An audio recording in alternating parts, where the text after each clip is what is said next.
Yo parto de un tema, de una línea de investigación que es la memoria heredada. Mi padre fue maestro, yo soy maestro, también mi hermana, mi hermano, mi sobrina, ahijada y muchos parientes más son maestros. O sea, yo vengo de una cultura magisterial. ¿Por qué? Porque desde niño escuchaba relatos de mi padre, que él fue maestro misionero. Después de la Revolución Mexicana fue muy importante los maestros. Son los que fueron a las comunidades más pobres, son los que no necesitaban de pronto apoyos tan directos, libros tal vez, materiales. Y los maestros, con una gran creatividad, lograron transformar ese México que venía de la Revolución Mexicana. Con el apoyo de la Secretaría de Educación Pública se generaron grandes movimientos de maestros. Y quisiera leerles un pequeño relato de cuando mi padre llegaba después de 6 meses, 8 meses o un año a la casa, y nos sentábamos a la mesa a comer, a desayunar, y él nos narraba qué es lo que vivía como maestro. Le tocó la educación socialista y yo le preguntaba, ¿pero qué era eso de la educación socialista? Él nos explicaba qué pasaba cuando asesinaron a cientos de maestros, que les cortaban las orejas, les cortaban la lengua para que no enseñaran el cuerpo humano, por ejemplo, ¿no? Que era una figura.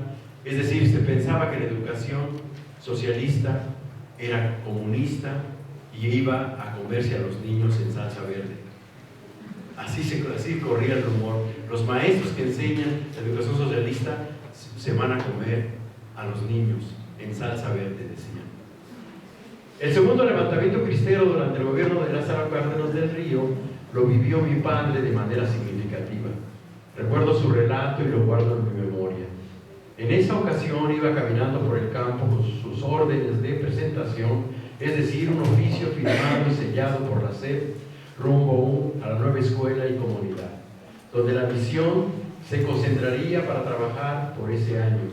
Cuando le sorprendió lo inesperado, eran como las 12 del día cuando una recua de mulas lo alcanzó por el camino. Además de hacerse a un lado, le solicitó a uno de los arrieros permiso para acompañarlos, ya que iba por el mismo rumbo. No le hicieron preguntas, así que él no les dijo que era maestro, ni comentaron nada del tema mientras los animales seguían avanzando por el camino. Solo le indicaron que podía usar una de las últimas mulas, a la que rápidamente montó. Al poco tiempo escuchó a lo lejos el galope de caballos y de pronto ya estaban delante de ellos alrededor de 20 hombres, todos armados con fusil. Se pararon frente al guía y le gritaron, y a gritos le preguntaron si no había visto por ahí algún maestro. Todos negaron con la cabeza, y mi padre nos contaba que sintió un escalofrío que recorrió el cuerpo. A pesar de que hacía un calor tremendo, pensó que perdería la vida, que lo matarían esa gavilla de cristeros, pero no hizo nada y se quedó montado en su mula. También decía que los había salvado su forma de vestir, ya que traía la misma ropa de varios días de camino que estaba llena de polvo y tenía puesto su sombrero de palma.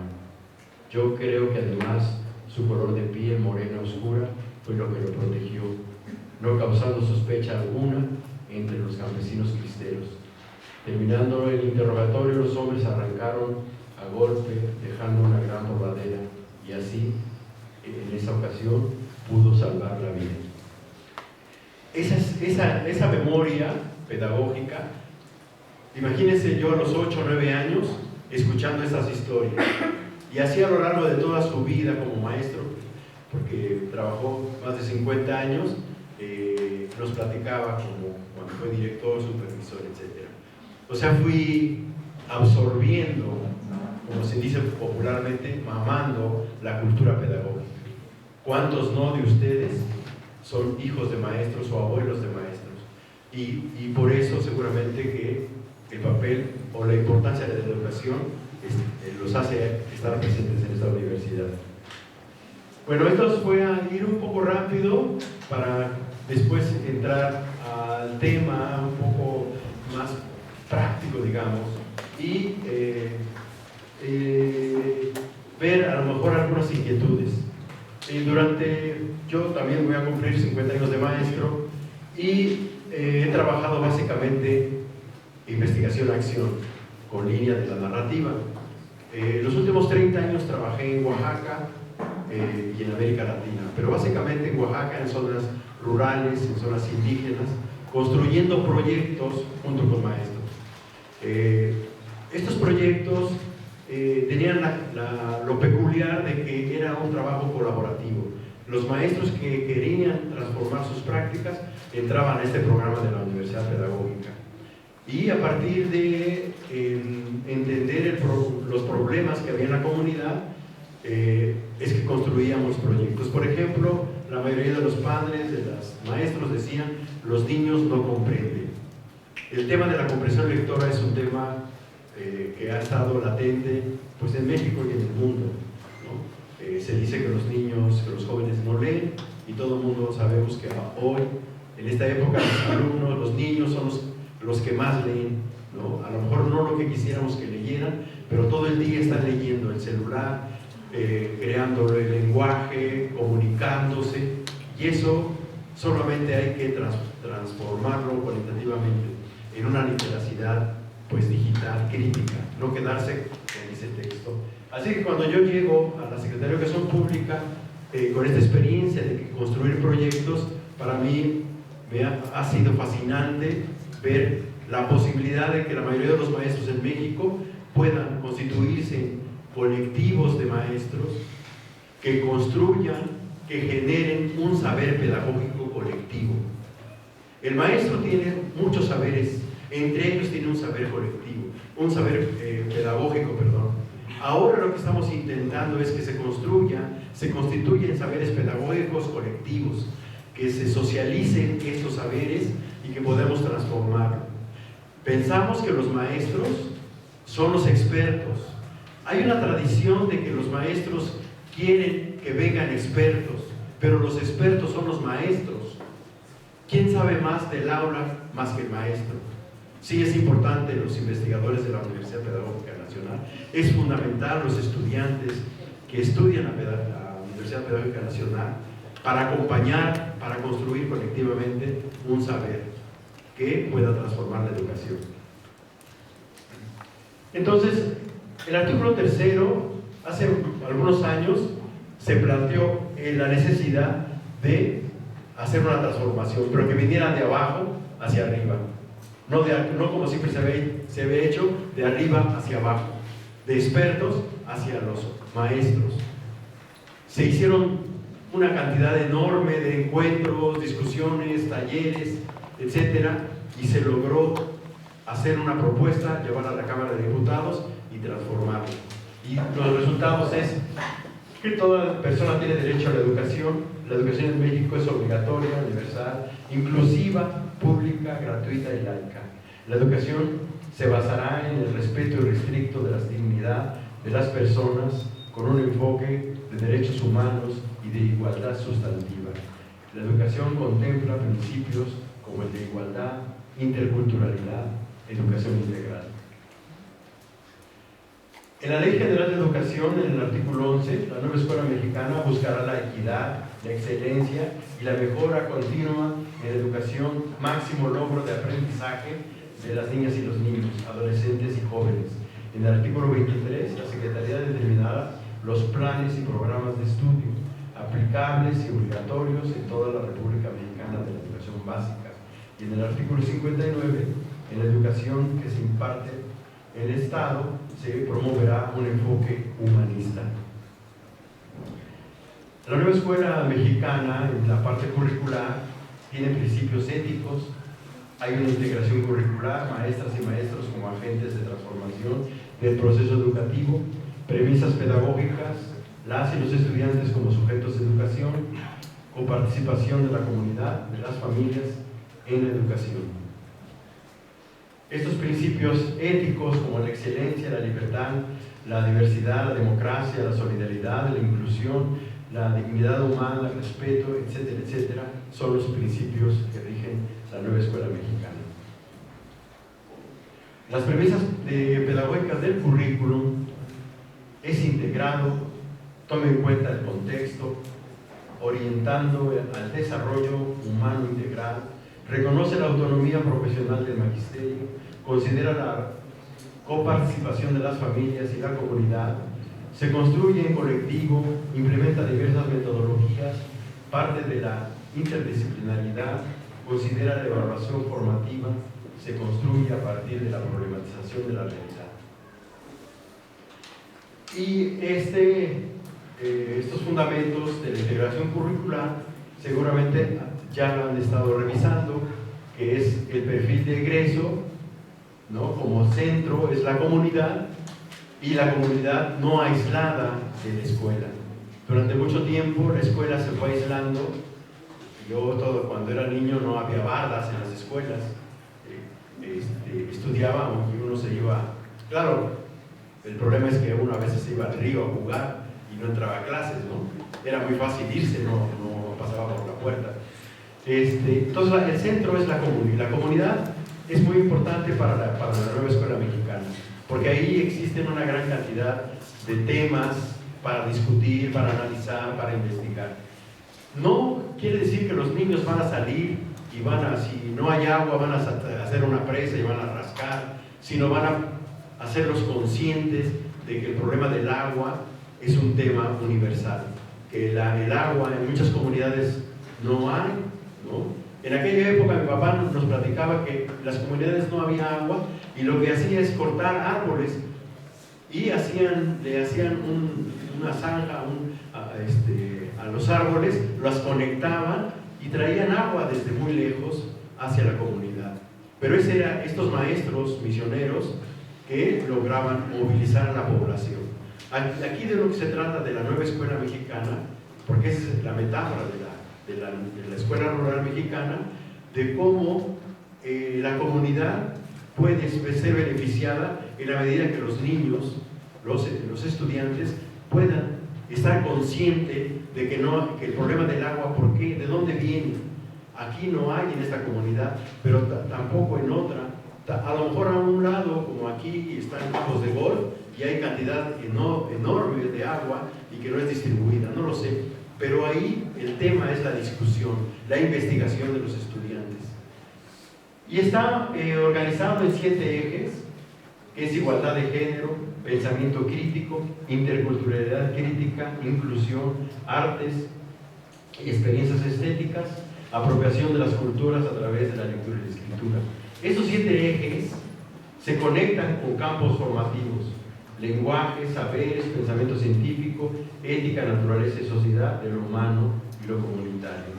Y está constituido en 6 fases: en inicial, en preescolar, primaria y secundaria. Y a la vez están construidos los programas. ¿Por qué es importante este cambio? Porque durante mucho tiempo ustedes seguramente estudiaron por asignaturas. Se pensaba en el mundo que era importante aprender por un lado español, por otro lado matemáticas, por otro lado geografía. De lo que se trata en esta perspectiva curricular es que esté integrado, que los maestros y los estudiantes sean capaces de ir más allá de lo que dice el tema de la historia, ¿sí? Que vean lenguaje, que vean matemáticas, y es a partir de proyectos cómo se pueden lograr esas transformaciones. Les platico.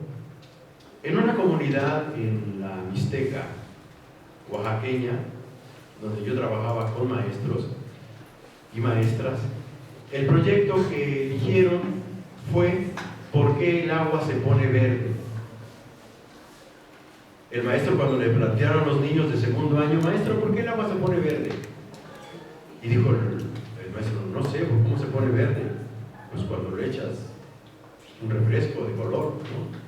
O sea, el maestro no sabía, no miraba, no observaba como los niños. Resulta que los niños pasaban antes de llegar a la escuela, frente a una alberca.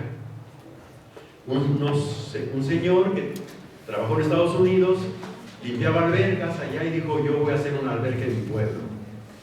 Lo que no contaba es que en la Mixteca hace un frío terrible y le costaba mucho dinero mantener el agua caliente, y las personas de esa comunidad rural pues no tenían una cultura como de ir el domingo a nadar. Entonces pues abandonó el proyecto el señor, abandonó el agua, la alberca, y entonces se empezó a descomponer o a transformar.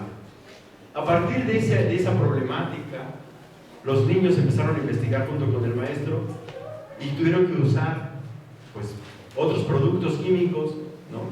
Al investigar vieron que con el cloro podía limpiarse, ¿no? Que con el cloro, etcétera, etcétera, y empezaron, niños de segundo año, ese contenido a qué edad en la educación tradicional lo hubieran logrado, tal vez en la preparatoria, en la secundaria, en la universidad, no lo sé, ¿no?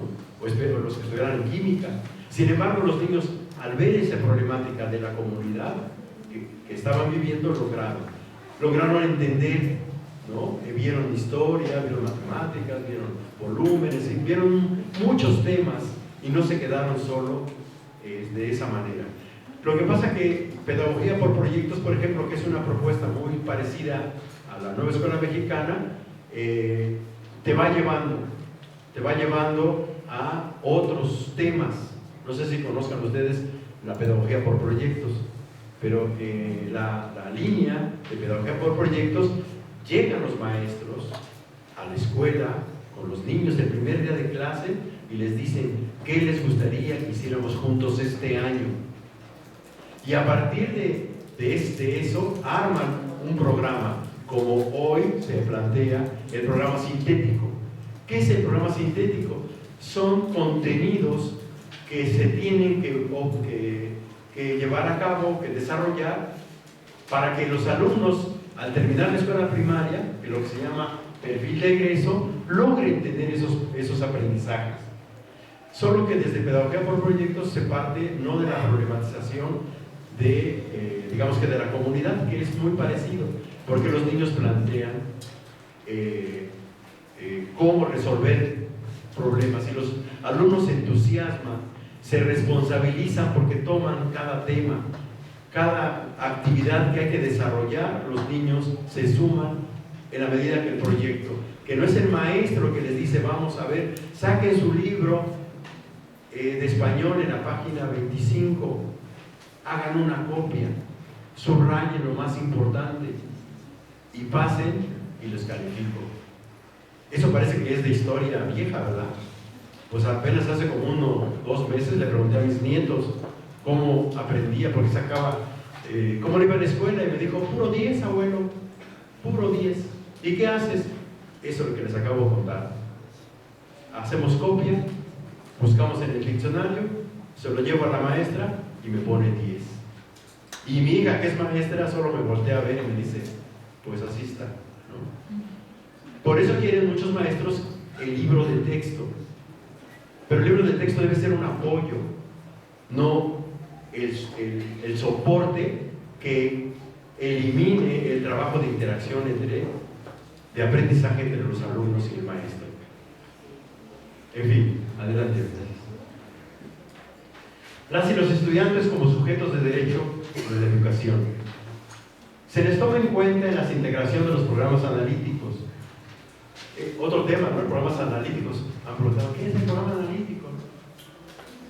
Entonces, cuando tenemos claro cuál es el perfil de egreso, digamos con el tema del agua, los alumnos tienen que saber cómo es que el agua, cuáles son sus componentes químicos, físicos, cómo son el ciclo del agua, por qué el agua le abro la llave y cae, ¿verdad?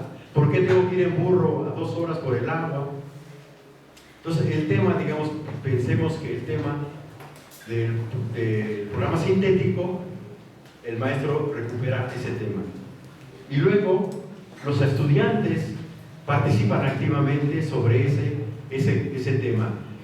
Y para armar la maestra el programa hasta llegar a lo didáctico, eso va a irlo desarrollando en un programa analítico, va a irlo desarrollando, va a ir anotando.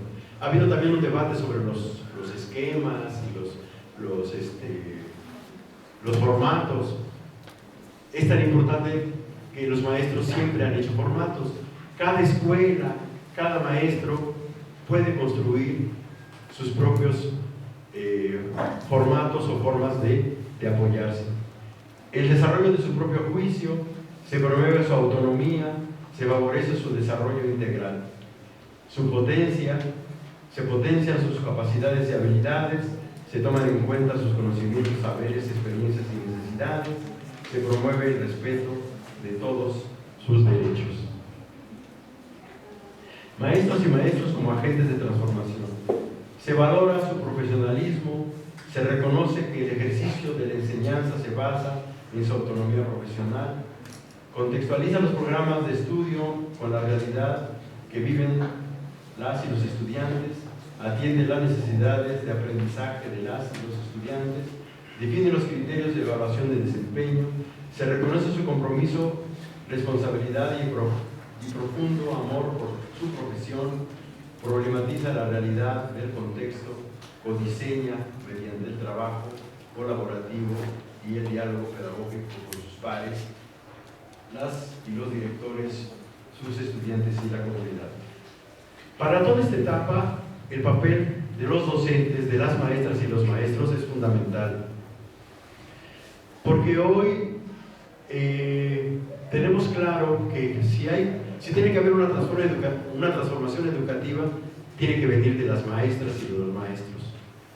Porque los maestros, las maestras saben, han enseñado, tienen una experiencia fundamental, tienen una experiencia de cómo hacerlo, ¿no?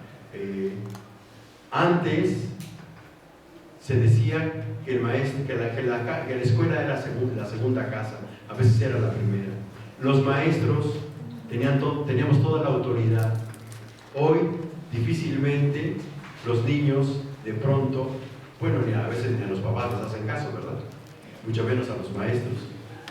Por eso, pero sabe cómo hacerlo el maestro, cómo hablarles, qué decirles, cómo enseñar. Y eso es fundamental para la nueva escuela mexicana, que parta desde la base, que los maestros dan todo el apoyo. Les decimos a los supervisores, a los directores, no les impliquen, no les den más trabajo burocrático. Ningún formato tienen que hacer para entregarles a ustedes. Tienen que construir formatos o discusiones, acuerdos, síntesis de documentos que les sirvan a la escuela, que les sirvan a la zona escolar, que sirvan para intercambiar, no para controlar, no para decir si no me lo entregas, entonces está sancionado. Ahorita los maestros tenemos que dedicarnos a lo pedagógico, solo a lo pedagógico, a entender los fundamentos de la nueva escuela mexicana, ver cuál es el perfil de egreso, ver la importancia de cómo hacer un codiseño para poder entender el programa analítico, el sintético, ver en qué momento vamos a hacer la planeación didáctica. Y la planeación didáctica y el desarrollo de este trabajo tendría que ser a partir de proyectos o de propuestas que cada escuela puede desarrollar.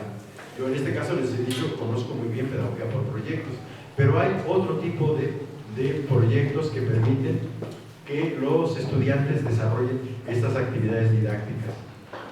Adelante. Y lo que decíamos, la comunidad es el centro, ¿no? La comunidad donde las familias, las madres, los padres de familia participen activamente en esta transformación de la educación. Dicen algunos maestros, es que los padres de familia son arma de dos filos. Bueno, hoy demostraron en la pandemia los padres de familia que son muy importantes para la escuela. Los padres de familia ahí estuvieron con los niños, se dieron cuenta lo difícil que es que los niños escriban, que lean, ¿no? Que pongan atención. Y entonces también los padres de familia valoraron el trabajo de los maestros y las maestras. pero también mostraron a los padres que pueden hacer un apoyo importante para esos aprendizajes. Adelante. Entonces, lo que les decía, esto es una propuesta que se hizo desde un principio y que puede ayudar a esto, a ir encontrando, pero ayuda más cuando discuten y cuando los maestros nos dedicamos a leer los documentos que se han construido colaborativamente en todo el país, ¿sí? El problema es que ustedes saben que que leemos, los mexicanos leemos más o menos 3 libros por año. Eso porque habían incluido los libros de texto. Pero se pensaba que los mexicanos leemos 1.5 libros al año. Entonces sí tenemos un problema de lectura. Tenemos un problema porque muchos maestros no dicen, es que no lo entiendo. Maestro, ¿ya leyó el anexo de Nueva Escuela Mexicana de nuevo plan? No lo he podido revisar. ¿Eso dónde lo encuentro? Pues hay una página de la Secretaría de Educación Pública donde encuentra todos esos insumos. Hay videos, hay material. Pero si ustedes leen y lo leen en colectivo, se van a dar cuenta que no está tan complejo. Entonces, el programa sintético de estudio contenidos nacionales. La autoridad educativa, como decíamos, es la encargada, pero fue la encargada de organizarlo de muchos foros. ¿Qué es lo que deberíamos de tener? Entonces, el programa sintético, ¿hay alguna duda? Es lo mínimo que tiene que saber el estudiante cuando egrese la escuela primaria o secundaria, preescolar, primaria y secundaria, o desde inicial. El programa sintético, antes recordarán, ustedes tal vez los jóvenes que están aquí no, pero los maestros que nos escuchan, siempre pedían, eran unos libros muy gordos, donde venían muchísimos contenidos. Y todos esos contenidos el maestro y el supervisor correteaban a los maestros. ¿En qué parte vas? No has llegado a ese tema, eso no te toca. Apúrale, a ver, enséñame tu avance programático. No importa si los alumnos habían aprendido. Lo importante es que el maestro pasaba de un tema a otro. ¿Ya viste el tema tal? Sí, ya lo vi. Y el otro tema también ya lo vi. Los estudiantes lo vieron, pues lo vieron pasar. Pero no lo trabajaron, no fue significativo, ¿no? Entonces, ahora el programa sintético es delgadito. ¿Por qué creen que es delgadito? Digo, de pronto son 200 cuartillas, pero podría ser enorme. ¿Por qué creen que es muy delgado el programa sintético?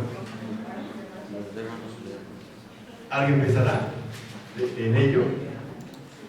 Porque cuando vayan a construir el programa analítico, cuando lleguen a las actividades didácticas, ese programa sintético va a crecer.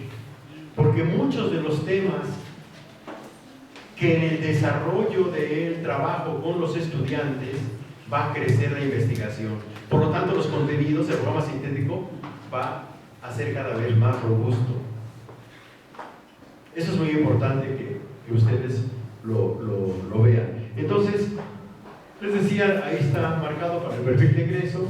La apropiación es un proceso de apropiación, articulación y contextualización. Quiere decir que cuando empecemos, después de ver mi programa sintético, voy a empezar a hacer codiseño porque es colaborativamente el programa analítico. Y entonces me voy a tomar en cuenta primero lo nacional. Revolución Mexicana. ¿Qué dice la Revolución Mexicana? ¿Que fue en qué año? Yo tuve alumnos que me decían que en 1800. 1800, no, Zapata no había nacido por esa época, ¿no? Entonces, bueno, Zapata, imagínense en esta región tan importante, ¿no?